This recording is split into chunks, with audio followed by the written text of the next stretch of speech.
嗱，你哋跟住我行。腳，小心。佢哋唔知我哋帶佢嚟呢度做乜嘢，其實就係單元2風水終極題目。超能力學院嘅單元考核共有3個，將會誕生3個決賽席位。單元1已經由超組率先奪得席位，單元2風水顯得特別重要。今日我係會選出林學，第2個單元咧係風水，亦係佢嘅專長。再加上前嗰日咧，亦係開通咗通靈能力，所以佢2方面嘅配合之下咧，佢今日係表現得唔錯嘅。我今天會選擇 Angela Lee， 她有學這個古典占星以及奇門風水，還蠻符合我們這一次關於風水的主題。我係揀咗小文出賽嘅。佢嘅意識裏邊咧，習慣咗將佢第一個靈感否定咗，否定你嘅否定，可能係你唯一可以贏呢場比賽嘅核心。佢哋唔知我哋帶佢嚟呢度做乜嘢，其實就係單元2風水終極題目。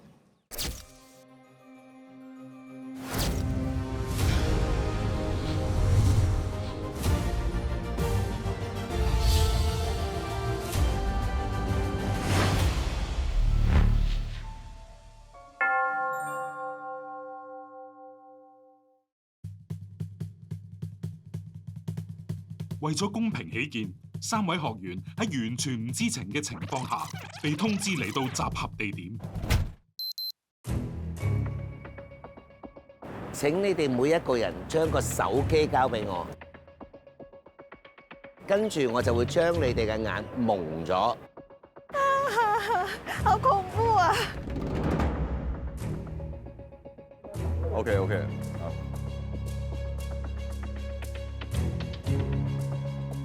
其實呢刻佢哋都唔知佢做乜㗎，其實就係下一條題目。開車。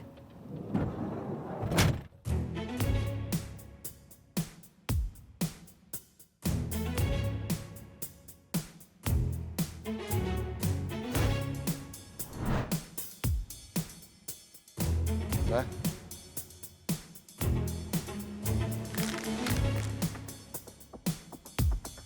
嗱，佢哋唔知我哋帶佢嚟呢度做乜嘢，其實就係單元2風水終極題目。請喺你哋即將到訪嘅3個選址之中，揀出邊個發生過重大事故。重大事故。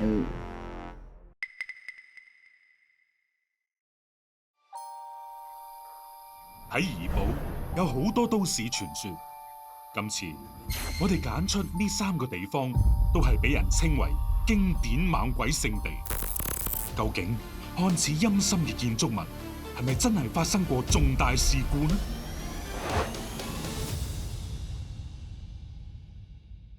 好多人都話將風水咧睇成嗰個環境統計學，因為人喺居住環境幾千年來，將一啲好嘅環境同埋唔好嘅環境統計埋一齊，收集一啲好嘅事情發生，唔好嘅事情發生，成為一個吉凶位，我都認為係啱嘅。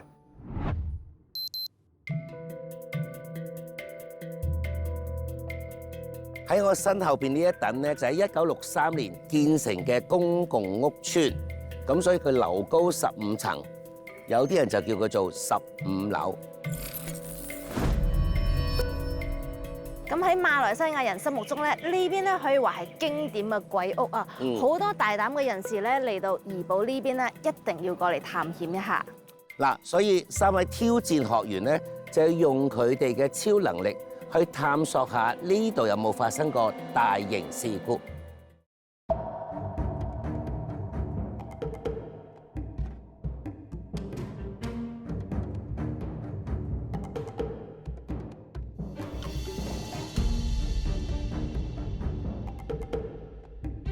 個磁場係有影響嘅呢度，直接定唔到位嘅。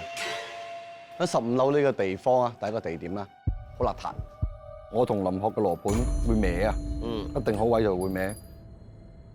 它的指針其實一直在抖，感覺非常不好。我覺得是凶宅。凶宅。今日專登唔帶一個尋針嘅羅庚，而帶咗呢一個，點解咧？尋針，哎呀，哎呀，尋針，哎呀，哎呀。咁我呢個三清零咧，佢當佢跌咗落地下嘅一刻咧，就代表咗係受到咗攻擊。哇，有嘢啊！佢話：哦，簡單啲講，呢度個磁場都係唔好噶啦。冇錯，啲人受唔到呢個氣場，就會慢慢搬走咗，導致到而家呢個係一個極陰之地，適合啲陰體去到住嘅。你個感覺係點啊？呢度純粹感覺啫。還可以啊。冇乜嘢 ，OK， 得，冇乜嘢就係冇乜嘢，係啦。本身認為係空宅嘅林學，呢個時候突然發現咗啲嘢。我覺得是凶宅，但是呢，我實際上自己去看了一下，我發現它的風水啊，它並不是如此。那第一個呢，它是左青龍右白虎嘛，對吧？它是龍邊的植被要比虎邊的植被要高很多啊，而且它的虎邊呢是平原。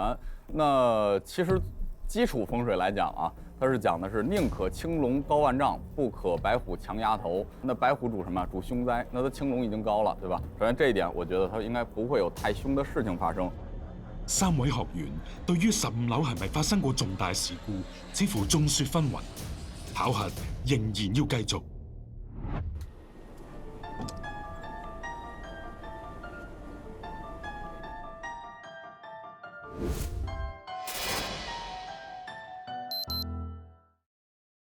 喺怡保同埋馬來西亞好多呢一種嘅荒廢嘅民居，究竟佢哋係咪發生咗啲大型事故呢？樹根蔓延，渺無人煙。道元老師喺教學嘅時候已經講過，呢啲地方容易聚集陰氣。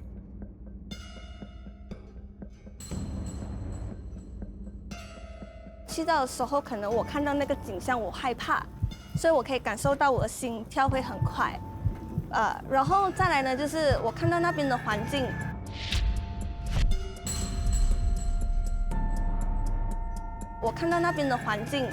好像有點像，因為你知道我這種半桶水啊，就是剛剛學會風水的，就我覺得有點像。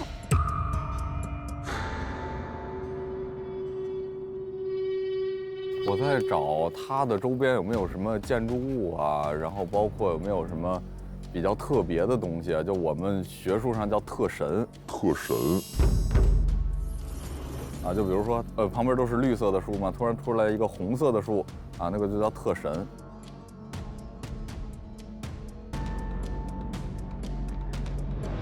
我用嘅手勢啊，用嘅法啊，係風水導師琴日教我嘅方法嚟嘅。取氣方法去睇答案之後咧，後發覺係有靈體過到嚟到現場嘅。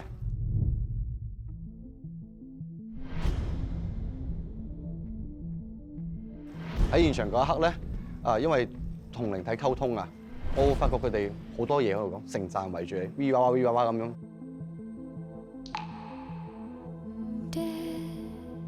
即使佢同你講呢個答案都好，你都無法去到分辨佢嘅對與錯。靈體係會呃人嘅。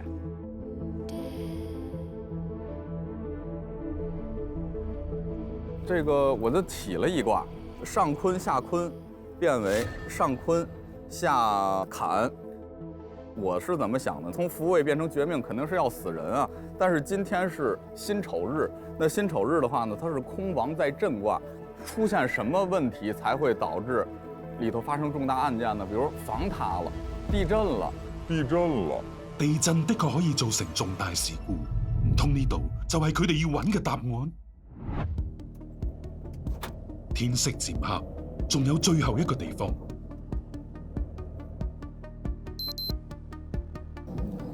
好啦，3位挑戰學員，我哋到步啦。可以拆低你哋嘅黑布。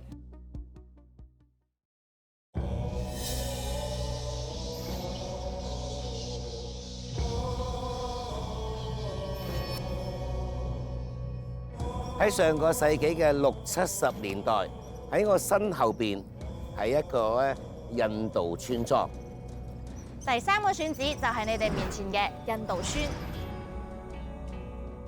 3位挑戰學員可以開始喺度感應下啦。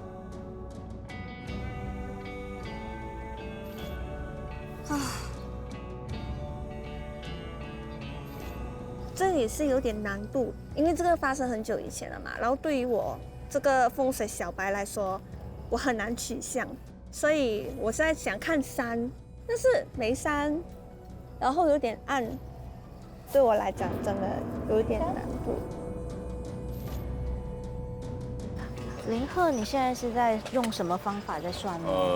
因为风水它讲峦头派和理气派嘛，主要拿峦头和理气的方式来看它的这个風水。我就完全採用風水導師教嘅方法去到判斷㗎啦。因為個道家廟喺度，因為八仙洞啊嘛，咁呢邊嘅氣息係相對前面兩個地方嘅磁場啊，相對穩定嘅。我感受到佢哋嘅靈魂係得到一個安息嘅一個狀態嘅。反而喺呢個地方，羅間佢係靜止嘅喎，即係佢唔會亂轉啊。我最後嘅答案係呢度。荒廢民居，我喺荒廢民居嗰度同啲靈體溝通嘅時候咧，睇到佢哋有身體上嘅損傷啊！我覺得呢個意外上面應該同地震啊，或者係火災類有關嘅，死咗200幾人嘅當地。哪有人站在山腳底下蓋村的呢？這個不符合蓋村的原則。玄武主什么呀？主安全。那它玄武过于压迫的话呢，那就是容易在对安全出现问题。但是它出现了什么问题啊？这个我现在还目前在想。我在迷惑当中，我很冷靜。時間無多，係時候要交出答案。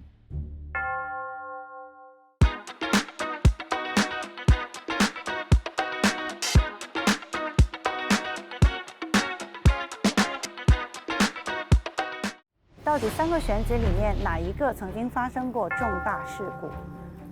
我决定选择。针对本次事件，我认为决定选择印度村。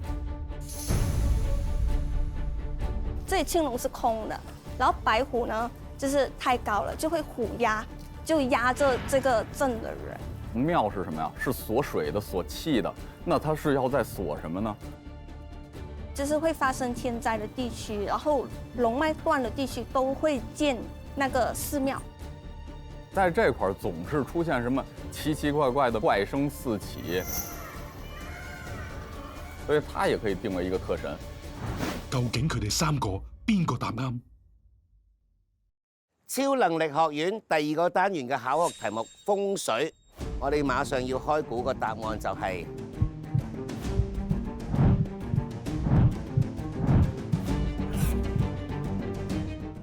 印度村，咁即係2個係啱。如果有相同答案嘅話，就以點數為贏。我看到了類似於什麼滑坡呀、泥石流的這種痕跡，可能會是土崩吧，龍脈斷了嘛，然後這邊的骨沒有毛去抓。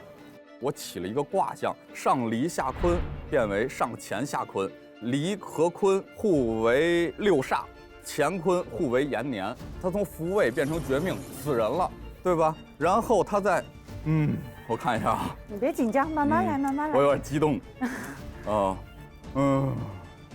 然後再起一卦，他又從6煞變成延年，6煞是什麼呀？發生災禍呀，然後又變成了延年卦，它就變得平和了。那所以說，這個6煞反映到什麼啊？冷靜。所以說，這個6煞它反映到了什麼地方呢？就是這個廟。我大膽推測，這個廟絕對是在出現問題之後才蓋的。我Danny Bong， 1968年我就10幾歲，我就放工翻，行到上邊嗰度，嗰幅石一跌冇聲，跌就斷兩碌，嗰波時就扮到我單車。我唔走得喺我向中間，我就慢慢爬出嚟，大石跌咗落嚟咧，就冇人住咗，俾啲大山巴咗。連事故原因都答啱晒，唯有睇埋死亡人數。死亡的人數的話，大概會是60多個人。這個用梅花易數去算的，這個卦象呢，坎卦是2，要麼就是死了2000個人，但是呢，这種規模的地方應該不會死2000個人的。然後呢，所以說就是在20和40之間。傷10個到啫，死亡30幾個，剩翻1個冇死到啫。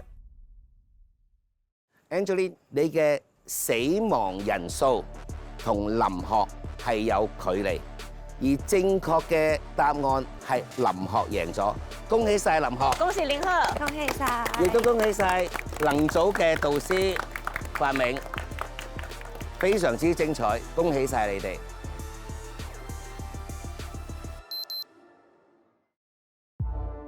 正當公佈完結果，大家都鬆一口氣嘅時候，現場突然發生咗啲事，就難受，然後就是渾身都是麻的，特別想哭，就這樣。佢而家應該講唔到，表達唔出咩嘢嘅，因為第一次上堂。所以我的原來較早前林學做訪問時表現得異常亢奮，都係因為開始上堂。冷靜。等會兒啊，我看一下啊。你別緊張，慢慢來，慢慢來。我有點激動。好多了，平靜，平靜，平靜，平靜。好好。這麼重兩邊，這麼唔清楚，我們收可以，收到收收停止，沒什麼。好多，好多，好多。因為佢嘅訓練嘅時間實在太短啦，呢一段時間我一直陪住我啲學員，驚佢哋突然間會上堂啦，又或者突然間有啲靈體騷擾，因為佢已經開咗靈感官啦。咁啊，林學好明顯就係第一次開嘅，好多嘅嘢，好多嘅問題咧，其實佢係未習慣啊。咩叫靈體啦？又咩叫殺氣啦？可能有其他嘢去搞咗佢啦。遲啲咧，我會教佢點樣控制呢股力量嘅。這次呢，我在這個場上，我的就是玄學吧，也是有一個突破啊。就經過法明老師的指導，我自己也對這些東西是有感覺的。我都沒發現我還有這功能。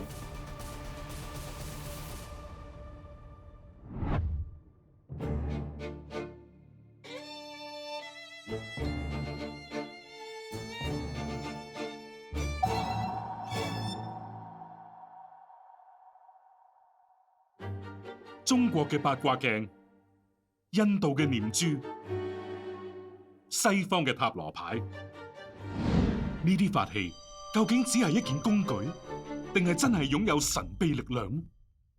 每一個那個法器，它實際上要跟自己的這個主人要產生這個鏈接。首先是你可能要給它誦經啊，它可能沾上了我們身上的一些道法法器，它就會產生靈智。希臘、埃及、印度三大古國都相信水晶能夠連接宇宙、療癒身心，而科學都證明咗水晶嘅壓電性可以改善人體磁場。日頭擺喺午時嘅陽光下邊去曬，因為我哋喺人世間咧總有污穢之氣。晚上喺此時嘅時候擺喺月光下邊去吸收月光嘅靈氣。每一日有呢個日月嘅精華去練佢咧，佢嘅靈力會更加強。喺中西方有5000年歷史嘅尋龍尺，可以揾到水源、礦物，甚至失蹤人口。曾經被視為係惡魔嘅工具，一度禁止使用。但係科學話俾我哋知，尋龍尺的確可以通過磁場揾到你想揾嘅嘢。我會教我學員功法同埋符咒，令到法器、靈同自身天人合一，讓佢哋得到佢哋想要嘅答案。法器，你可以視佢為死物，亦可以視佢為連接人類同宇宙嘅橋梁。每一件法器都係一條通往未知嘅鎖匙。你又會唔會係開啟奧秘嘅人呢？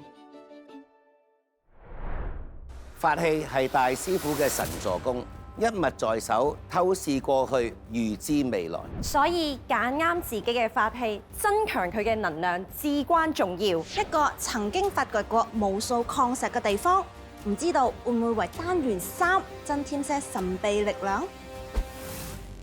所以今集我哋就嚟到呢度。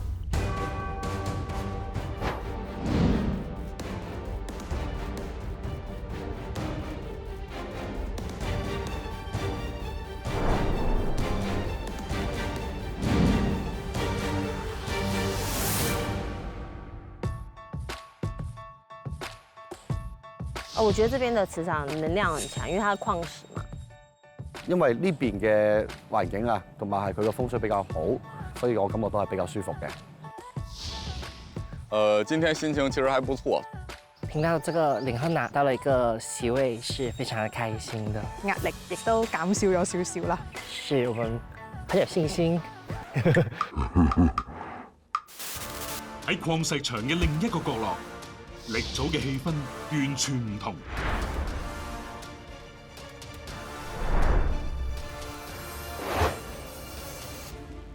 你可以看到我的狀態，你覺得我緊張嗎？其實老實講，我係有啲壓力嘅。我影咗啦，你影住我啊！唔該聽啊！因為到現在為止，我們的組是還沒有任何一個組員是有得到這個名利的。由第一晚我自己攞唔到個名額嘅時候，我已經覺得辜負咗佢哋嘅信任同埋期望。就中國有一句話叫做厚積薄發，後來居上。究竟瀝組今日可唔可以突圍而出，奪得最後一個決賽名額呢？老師嗱，呢一個咧就考法器啊，你哋會點教佢用法器去揾到個答案？用自己的方式先去找一找答案先，到時候再給他做今天的授課。3位學員，你哋要用自己嘅法器答以下呢條問題。嗱，大家都知道梁思浩先生咧之前轉售咗佢嘅糖水鋪賺咗1億嘅，請問佢當初係投資咗幾多錢去開佢嘅糖水鋪呢？所以我現在就開始請我的師尊算算看看，說一下你那個問題。這個單元學法器，我也是最想就是學會我的這個浮塵啊，就是我也希望讓我們道元師傅能加持開光，然後讓這個浮塵的功法傳授給我了，讓我比較好的去發揮，這樣子。係咪已經有答案啦？有。好，你可以寫下來。Angeline 就落重本啦，拎咗嚿7000萬年前嘅班彩羅化石出嚟，聲稱可以清空雜念。咁 Angeline 想問咩都得咯。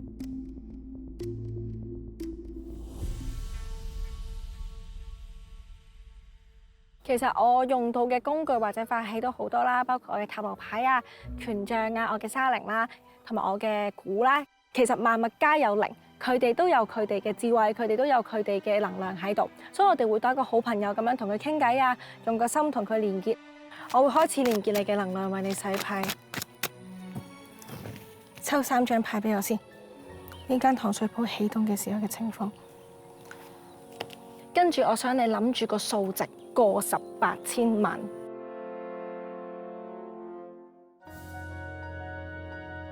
過18,000萬10萬。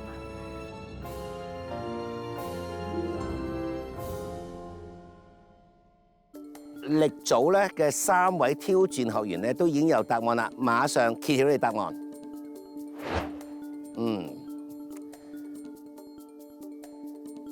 其實咧就冇乜邊個好正確地講出，因為唔係我戶口嘅全部啊嚇 ，OK？ 我只係攞咗呢個錢出嚟去投資呢一個嘅生意。維維嗰度咧6字咧，因為我好中意個6字嘅，咁所以我揀開鋪嘅日子咧，我係揀6號。點數咧就維維都可以話輕微贏啦。那麼接下來呢，我們開始要做法器的加持。最後一個決賽名額，瀝組志在必得。如果今天我們再失敗的話，那地主今天就被淘汰了。哇！但係超組同能組同樣虎視眈眈，世紀大戰一觸即發。想睇更多超能力學院嘅絕密內容，即刻掃 QR Code 登入